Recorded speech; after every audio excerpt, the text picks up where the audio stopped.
जय हिंद दोस्तों। तो सब बढ़िया होंगे। इस वीडियो में मैं डिस्कस करूंगा कि क्या दिल्ली पुलिस के फिजिकल में आपका कंप्लीट प्रोसेस क्या रहने वाला है, क्या क्या आपके पास डॉक्यूमेंट्स होने चाहिए। आप सबको ये तो पता होगा, अगर आपके पास एक भी डॉक्यूमेंट नहीं है तो आपको बाहर कर दिया जाता है।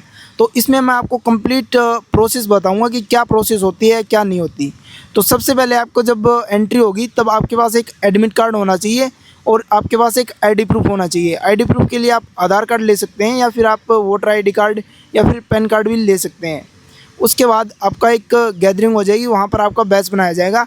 तो उससे पहले रनिंग होने से पहले आपके पास चेक किया जाएगा कि आपके पास ड्राइविंग लाइसेंस है या नहीं है। अगर आपके पास ड्राइविंग लाइसेंस है तो ही आपको रनिंग के लिए एलो किया जाएगा। अगर आपके पास ड्राइविंग लाइसेंस नहीं होगा तो आपको बाहर कर दिया जाएगा वहीं से। अब बात करते हैं आपका जैसे ही बैच बन जाते हैं। बैचेस लगभग 50 या 100 के बीच में बनते हैं। हो सकता है आपके 50 का बैच बने या 100 का भी बन सकता है। तो आपका जल्दी मॉर्निंग में स्टार्ट हो जाती है रनिंग।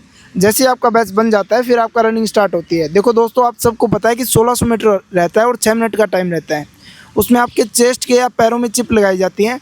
तो आपको एक गलती बिल्कुल भी नहीं करनी कि आपको रनिंग के टाइम ये बिल्कुल नहीं करना कि हाँ किसी से आगे निकल जाओ पीछे निकल जाओ। आपको 6 मिनट के अंदर आने हैं, चाहे आप लास्ट में आओ चाहे आप सबसे पहले आओ। लेकिन आपको ध्यान ये रखना है कि आप 6 मिनट के अंदर अंदर पूरे 4 जो चक्कर हैं वो कंप्लीट कर लें।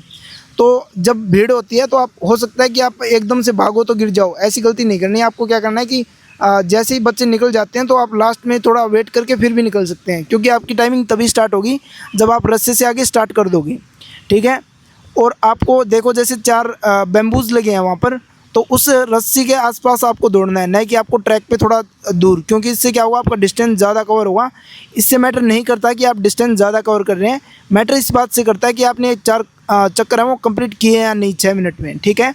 जैसे आपकी रनिंग हो जाती है आपको थोड़ा टाइम दिया जाएगा कि आपकी सांसें हैं वो टिक जाए और आराम से उसके बाद आपका होगा लॉन्ग जंप। और लॉन्ग जंप का आप सबको पता है 14 फीट होता है बॉयज़ के लिए। तो आपको सांस टिकाने का अच्छा खासा टाइम मिल जाता है, इतनी कोई दिक्कत आएगी नहीं। उसमें आपको 3 अटैम्प्ट मिलेंगे, तो कोशिश करना कि आप फर्स्ट अटैम्प्ट में उसे कंप्लीट कर दो। और जो लॉन्ग जंप है वहाँ पर एक फट्टा लगा हुआ है, उसके ऊपर अगर आप पैर रख के कूदोगे तो आपको ज़्यादा आसानी रहेगी, ठीक है। उसके बाद हम बात करते हैं कि उसके बाद होगा आपका हाई जंप, ठीक है। तो हाई जंप में आपका 3 वही आपके पास 3 चांसेस रहेंगे और पौने 4 फीट के आसपास आपका हाई जंप रहेगा। उसके बाद होंगे आपके डॉक्यूमेंट वेरिफिकेशन। तो डॉक्यूमेंट में आपको क्या क्या चाहिए वो मैं आपको बता देता हूँ क्लियरली। आपके पास 10 पासपोर्ट साइज़ फ़ोटो होनी चाहिए, एक आईडी कार्ड होनी चाहिए, चाहे आधार कार्ड हो, वोटर आईडी कार्ड हो या फिर पैन कार्ड हो। उसके बाद आपके पास 10th की मार्कशीट होनी चाहिए ओरिजिनल, 12th की मार्कशीट होनी चाहिए ओरिजिनल, और मूल निवास होना चाहिए डोमिसाइल।